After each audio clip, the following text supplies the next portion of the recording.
जय हिंद दोस्तों, मैं अभिषेक सुमन आपका अपने यूट्यूब चैनल एबी क्लासेस में स्वागत करता हूं। तो आइए आज हम रीड लेवल फर्स्ट का क्वेश्चन पेपर सॉल्व करेंगे और जिसका क्वेश्चन पेपर कोड है सी। तो आइए बिना देरी करते हुए स्टार्ट करते हैं आज के क्वेश्चंस। पहला क्वेश्चन है आपके सामने, ये रहा। निम्नलिखित में से किसके अधिगम का सिद्धांत प्रतिपादन नहीं किया है? ऑप्शन ए है थॉर्नडाइक, ऑप्शन बी है स्किनर, ऑप्शन सी है कॉलर या ऑप्शन डी है बीएस ब्लूम। इसका राइट आंसर बताइए जल्दी। इसका राइट आंसर है option D BS Bloom. BS Bloom ने शैक्षणिक उद्देश्यों का वर्णन किया था, बाकी तीनों ने अधिगम का सिद्धांत प्रतिपादन किया था। नेक्स्ट क्वेश्चन, निम्नलिखित में से किस सिद्धांत को पुनर्बल का सिद्धांत भी कहते हैं?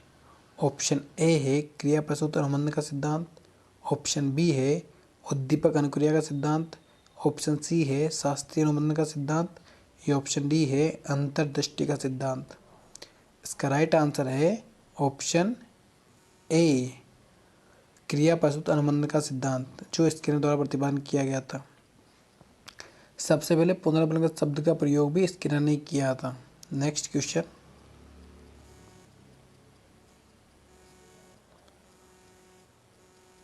निम्नलिखित में से उस उदाहरण का चयन कीजिए जो आंतरिक अभिप्रेरणा को दर्शाता है। ऑप्शन ए है वंदना परीक्षा में अच्छे अंक प्राप्त करने के लिए कठोर परिश्रम कर रही है, जिससे वह माता पिता से उपहार प्राप्त कर सके। ये तो बाहरी अभिप्रेरणा है। उर्मिला फटाफट गृह कार्य समाप्त कर रही है क्योंकि गृह कार्य समाप्त करके वह टीवी देख सकेगी। यह भी बाहरी अभिप्रेरणा है। ईला बहुत सारी पुस्तकें पढ़ रही है क्योंकि वह जिले में प्रथम स्थान प्राप्त करके विद्यालय का नाम जिले में स्तर पर रोशन करना चाहती है। यह भी एक बाहरी प्रेरणा है। मेघा अपने परियोजना कार्य के लिए विभिन्न स्रोत तलाश रही है क्योंकि वह नई जानकारी प्राप्त करने में रुचि रखती है। यस, यही राइट आंसर है, ऑप्शन डी।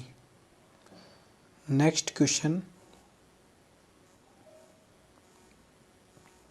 निम्नलिखित में से कौन सा एक उत्तम परीक्षण की विशेषता से भिन्न है?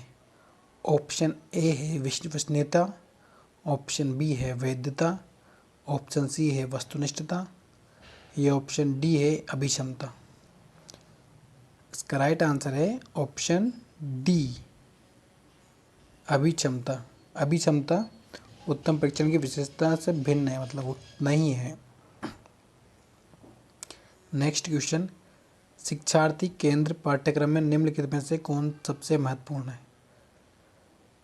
इसका राइट आंसर बताइए जल्दी। अध्यापक, ऑप्शन बी बच्चा, ऑप्शन सी है विषय वस्तु या ऑप्शन डी है वातावरण। इसका राइट आंसर है बच्चा। किसी भी चीज़ में सबसे इम्पोर्टेंट हम सबसे पहले बच्चे को देंगे, ना अध्यापक को, ना विषय वस्तु को, ना किसी चीज़ को। ओके, नेक्स्ट क्वेश्चन, बार बार बच्चों को सजा से बचने या इनाम पाने के लिए सिखाने की गतिविधियों में संलग्न होने के लिए कहना क्या दर्शाता है?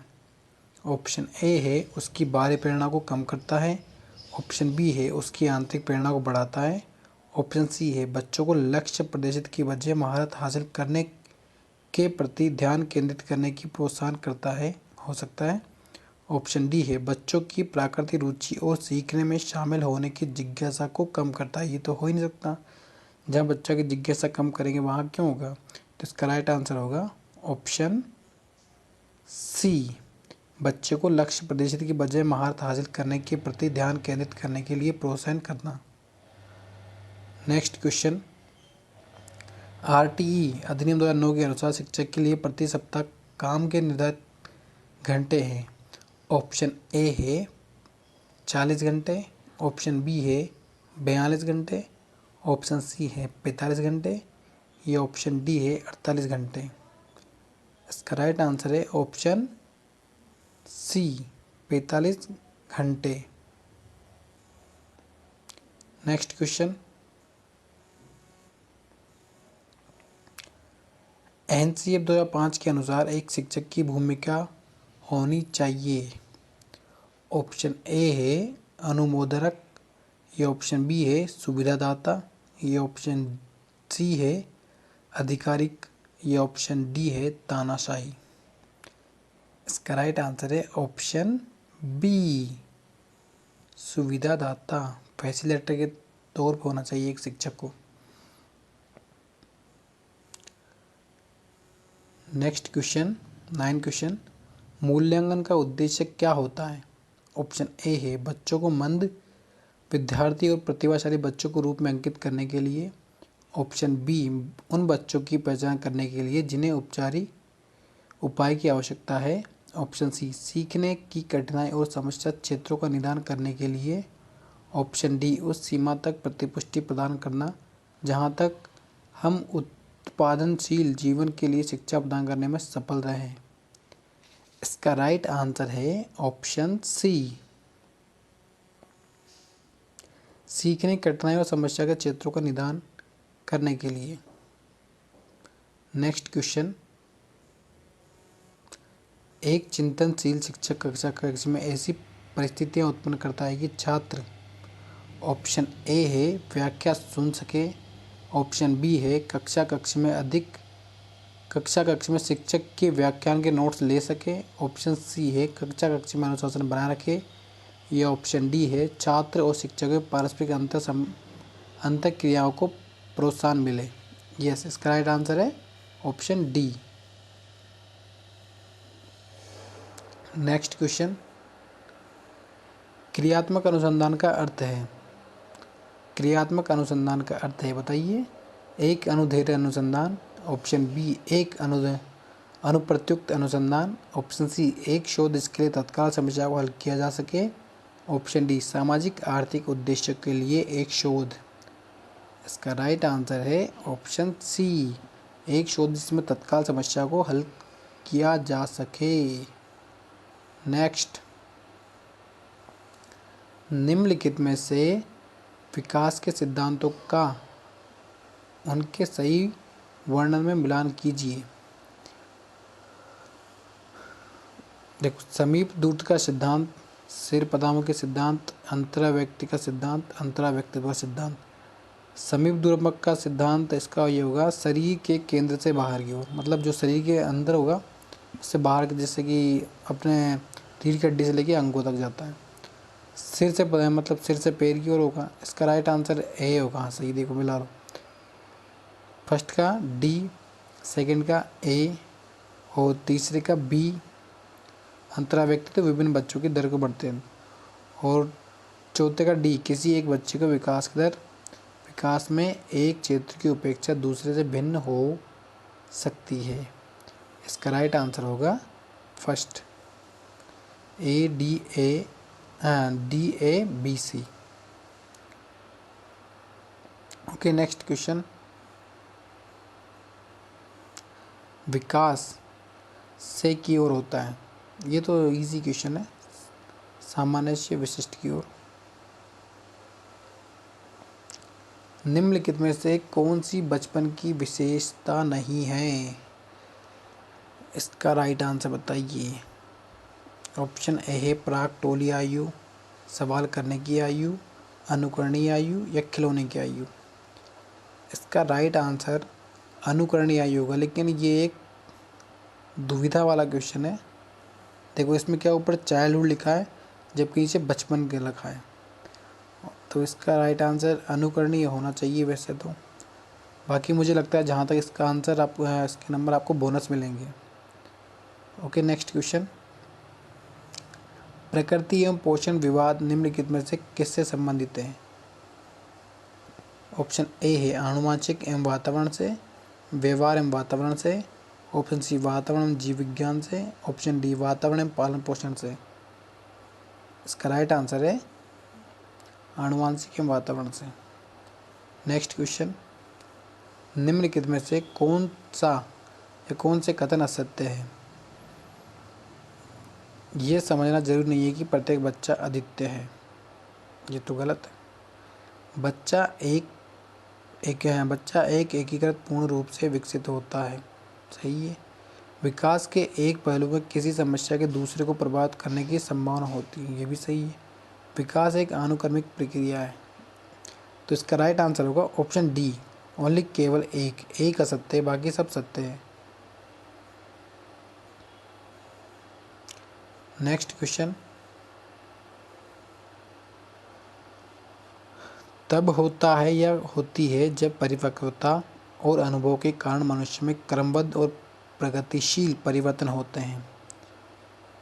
वृद्धि, विकास, शारीरिक बदलाव और मानसिक परिवर्तन। इसका राइट आंसर होगा ऑप्शन बी, विकास। विकास तब होता है जब परिपक्वता अनुभव के कारण मनुष्य में क्रमबद्ध और प्रगतिशील परिवर्तन होते हैं। नेक्स्ट, 16 वर्ष का आयु का बच्चा बुद्धि लब्धि परीक्षण में 75 अंक प्राप्त करता है, उसकी मानसिक आयु वर्ष होगी। तो इसको आप MA/CA रख के आप ऐसे निकाल सकते हो या फिर अलग तरीके से निकाल सकते हो। इसका राइट आंसर आएगा लेकिन 12 ईयर्स। नेक्स्ट क्वेश्चन, प्रत्येक व्यक्ति का कार्य निश्चित योग्यता का प्रतिबिंब होता है। किसी विशेष कार्य को करने में व्यक्ति अपनी समस्त मानसिक योग्यताओं में से कुछ को प्रदर्शित प्रतिदर्श के रूप में चुनाव कर लेता है। यह सिद्धांत किसके द्वारा दिया गया था? इसका राइट आंसर है ऑप्शन डी,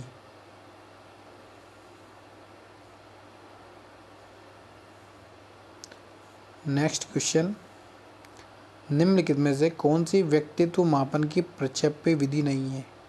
प्रक्षेप्य विधि पूछ रहा है। तो निर्धारित मापनी, बी अवलोकन, सी साक्षात्कार यानी इंटरव्यू, ऑप्शन डी कथागन संपन्न परीक्षण यानी TAT, थेमेटिक अप्रोचिंग टेस्ट। यही इसका राइट आंसर है।